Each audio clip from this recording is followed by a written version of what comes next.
1947 August 15 സ്വതന്ത്ര ഇന്ത്യയുടെ ആദ്യത്തെ പതാക ഉയർന്നത് ചെങ്കോട്ടയിലായിരുന്നില്ല എന്ന് പറഞ്ഞാൽ നിങ്ങൾ വിശ്വസിക്കുമോ? അതെ, ഇന്ത്യ ഗേറ്റിന് സമീപമുള്ള പ്രിൻസസ് പാർക്കിലായിരുന്നു അന്ന് ത്രിവർണ്ണ പതാക ആദ്യമായി പാറിക്കളിച്ചത്. പിന്നെ എങ്ങനെയാണ് ചെങ്കോട്ട നമ്മുടെ സ്വാതന്ത്ര്യ ദിനത്തിന്റെ സ്ഥിരം വേദിയായി മാറിയത്? അതൊരു സാധാരണ സർക്കാർ ഉത്തരവായിരുന്നില്ല, മറിച്ച് ബ്രിട്ടീഷുകാരുടെ നെഞ്ചത്ത് ചവിട്ടി ഇന്ത്യ നേടിയ ചരിത്രപരമായ ഒരു മധുര പ്രതികാരമായിരുന്നു. ഓഗസ്റ്റ് 16 ജവഹർലാൽ നെഹ്റു ആദ്യമായി ചെങ്കോട്ടയിൽ പതാക ഉയർത്തുന്നത്. ഇതിനു മുന്നിലെ യഥാർത്ഥ കാരണം തേടിപ്പോയാൽ നമ്മൾ 1857 ഒന്നാം സ്വാതന്ത്ര്യ സമരത്തിലെത്തും. അന്ന് ബ്രിട്ടീഷുകാർക്കെതിരെയുള്ള ഇന്ത്യൻ പ്രതിരോധത്തിന്റെ ഏറ്റവും വലിയ പ്രതീകമായിരുന്നു ഡൽഹിയിലെ ചെങ്കോട്ട.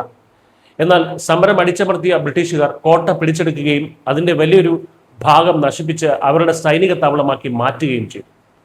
ഇന്ത്യൻ ദേശീയതയുടെ നട്ടലൊടിക്കുകയായിരുന്നു സാമ്രാജ്യത്തിന്റെ ലക്ഷ്യം. എന്നാൽ ചരിത്രം അവിടം കൊണ്ടും അവസാനിച്ചില്ല. പിന്നീട് ഇന്ത്യ കണ്ടത് സുഭാഷ് ചന്ദ്രബോസിനെയും അദ്ദേഹത്തിന്റെ ഇന്ത്യൻ നാഷണൽ ആർമിയെയുമാണ്. ചലോ ഡൽഹി എന്ന INA വിഖ്യാതമായ മുദ്രാവാക്യം ലക്ഷ്യം വെച്ചത് ഇതേ ചെങ്കോട്ട തന്നെയായിരുന്നു.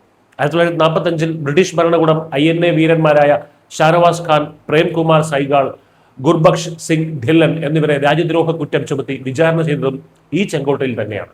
വർഷങ്ങളായി കോടതിയിൽ പോകാതിരുന്ന നെഹ്റു വരെ ഇവർക്ക് വേണ്ടി അന്ന് വക്കീൽ കുപ്പായം അണിഞ്ഞു.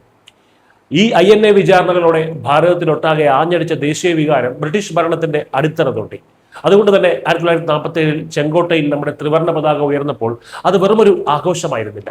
ഏതൊരു അധികാര കേന്ദ്രത്തിൽ വെച്ചാണോ ബ്രിട്ടീഷുകാർ ഇന്ത്യക്കാരെ വിചാരണ ചെയ്തത്, അടിമകളാക്കാൻ ശ്രമിച്ചതും, അതേ ചെങ്കോട്ടയിൽ വെച്ച് തന്നെ സ്വതന്ത്ര ഇന്ത്യ ലോകത്തോട് അതിന്റെ പരമാധികാരം പ്രഖ്യാപിച്ചു. INA വീരന്മാർക്ക് വേണ്ടി കാലം കാത്തുവെച്ച ഇന്ത്യയുടെ ഏറ്റവും വലിയ മധുര പ്രതികാരമായിരുന്നു അത്.